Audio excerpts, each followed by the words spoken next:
राधे राधे दोस्तों, मैं रंजना कालराज भक्ति चैनल से रंजना कालरा आपका अपने चैनल पर स्वागत करती हूँ।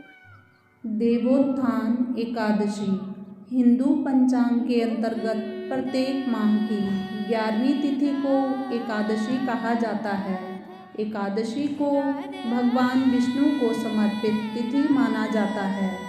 एक महीने में 2 पक्ष होने के कारण 2 एकादशी होती हैं, एक शुक्ल पक्ष में तथा दूसरी कृष्ण पक्ष में। इस प्रकार वर्ष में कम से कम 24 एकादशी हो सकती हैं, परंतु अधिक मास की स्थिति में यह संख्या 26 भी हो सकती है। जो लोग किसी कारण एकादशी व्रत नहीं रखते हैं, उन्हें एकादशी के दिन भोजन में चावल का प्रयोग नहीं करना चाहिए तथा झूठ एवं परनिंदा से बचना चाहिए। जो व्यक्ति एकादशी के दिन विष्णु सहस्त्र नाम का पाठ करता है, उस पर भगवान विष्णु की विशेष कृपा होती है। देवोत्थान एकादशी का महत्व। धर्मराज युधिष्ठिर कहने लगे कि हे भगवान, मैंने कार्तिक कृष्ण एकादशी अर्थात रमा एकादशी का सविस्तार वर्णन सुना।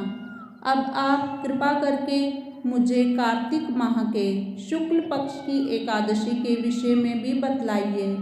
इस एकादशी का क्या नाम है तथा इस व्रत का क्या विधान है, इसकी विधि क्या है, इस व्रत करने से किस फल की प्राप्ति होती है।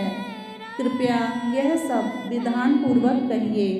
भगवान श्री कृष्ण बोले, कार्तिक माह के शुक्ल पक्ष में तुलसी विवाह के दिन आने वाली इस एकादशी को विष्णु प्रबोधिनी एकादशी, देव प्रबोधिनी एकादशी, देवोत्थान, देव उठव एकादशी, देव उठनी एकादशी, कार्तिक शुक्ल एकादशी तथा प्रबोधिनी एकादशी भी कहा जाता है।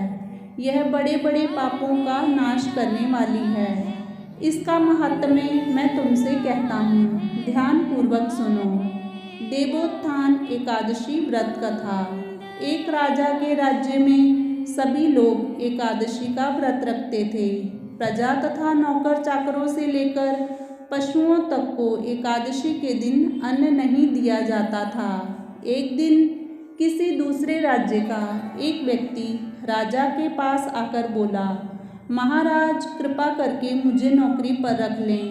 तब राजा ने उसके सामने एक शर्त रखी कि ठीक है, रख लेते हैं, किंतु रोज तो तुम्हें खाने को सब कुछ मिलेगा, पर एकादशी को अन्न नहीं मिलेगा। उस व्यक्ति ने उस समय हाँ कर दी, पर एकादशी के दिन जब उसे फलाहार का सामान दिया गया तो वह राजा के सामने जाकर गिड़गिड़ाने लगा, महाराज इससे मेरा पेट नहीं भरेगा, मैं भूखा ही मर जाऊंगा, मुझे अन्न दे दो। राजा ने उसे शर्त की बात याद दिलाई, पर वह अन्न छोड़ने को तैयार नहीं हुआ। तब राजा ने उसे आटा, दाल, चावल आदि दिए। वह नित्य की तरह नदी पर पहुंचा और स्नान कर भोजन पकाने लगा। जब भोजन बन गया तो वह भगवान को बुलाने लगा, आओ भगवान, भोजन तैयार है। उसके बुलाने पर पीताम्बर धारण किए हुए भगवान चतुर्भुज रूप में आ पहुँचे तथा प्रेम से उसके साथ भोजन करने लगे। भोजन आदि करके भगवान अंतर्ध्यान हो गए तथा वह अपने काम पर चला गया। 15 दिन बाद अगली एकादशी को वह राजा से कहने लगा कि महाराज मुझे दुगना सामान दीजिए।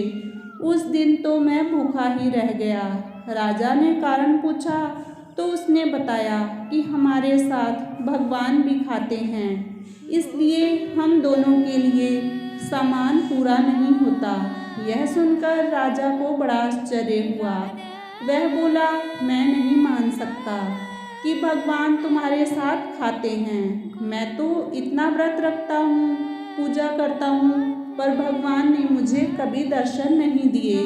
राजा की बात सुनकर वह बोला, महाराज यदि विश्वास ना हो तो साथ चलकर देख लें। राजा एक पेड़ के पीछे छिपकर बैठ गया।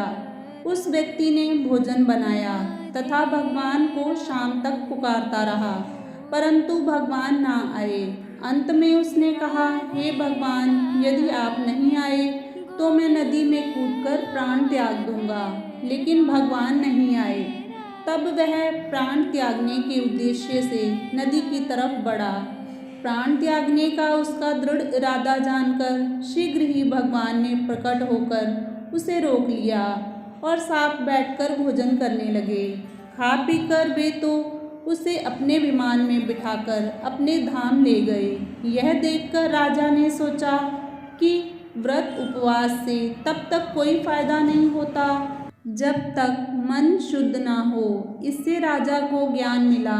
वह भी मन से व्रत उपवास करने लगा और अंत में स्वर्ग को प्राप्त हुआ। देवोत्थान एकादशी की दूसरी कथा। एक राजा था, उसके राज्य में प्रजा सुखी थी। एकादशी को कोई भी अन्न नहीं बेचता था, सभी फलाहार करते थे। एक बार भगवान ने राजा की परीक्षा लेनी चाहिए। भगवान ने एक सुंदरी का रूप धारण किया तथा सड़क पर बैठ गए। तभी राजा उधर से निकला और सुंदरी को देखकर चकित रह गया। उसने पूछा, हे सुंदरी, तुम कौन हो और इस तरह यहाँ क्यों बैठी हो? तब सुंदर स्त्री बने भगवान बोले, मैं निराश्रिता हूँ, नगर में कोई मेरा जाना पहचाना नहीं है, किससे सहायता मांगूं? राजा उसके रूप पर मोहित हो गया था। राजा बोला, तुम मेरे महल चलकर मेरी रानी बनकर रहो।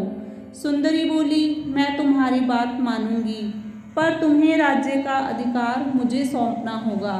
राज्य पर मेरा पूर्ण अधिकार होगा। मैं जो भी बनाऊंगी तुम्हें खाना होगा। राजा उसके रूप पर मोहित था, अतः उसकी सभी शर्तें स्वीकार कर ली। अगले दिन एकादशी थी। रानी ने हुक्म किया कि बाजारों में अन्य दिनों की तरह अन्न बेचा जाए। उसने घर में मांस, मछली आदि पकवाए तथा परोसकर राजा से खाने के लिए कहा।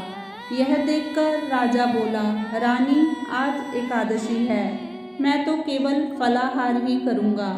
तब रानी ने शर्त की याद दिलाई और बोली, या तो खाना खाओ, नहीं तो मैं बड़े राजकुमार का सिर काट दूंगी। राजा ने अपनी स्थिति बड़ी रानी से कहा तो बड़ी रानी बोली, महाराज, धर्म ना छोड़ें, बड़े राजकुमार का सिर दे दें, पुत्र तो फिर मिल जाएगा पर धर्म नहीं मिलेगा। इसी दौरान बड़ा राजकुमार खेलकर आ गया। माँ की आंखों में आंसू देखकर वह रोने का कारण पूछने लगा तो माँ ने उसे सारी वस्तु स्थिति बता दी। तब वह बोला, मैं सिर देने के लिए तैयार हूँ, पिताजी के धर्म की रक्षा होगी, जरूर होगी। राजा दुखी मन से राजकुमार का सिर देने को तैयार हुआ तो रानी के रूप से भगवान विष्णु ने प्रकट होकर असली बात बताई। राजन, तुम इस कठिन परीक्षा में पास हुए। भगवान ने प्रसन्न मन से राजा से वर मांगने को कहा तो राजा बोला, आपका दिया सब कुछ है, बस आप हमारा उद्धार कर दीजिए। ओम भगवते वासुदेवाय नमः।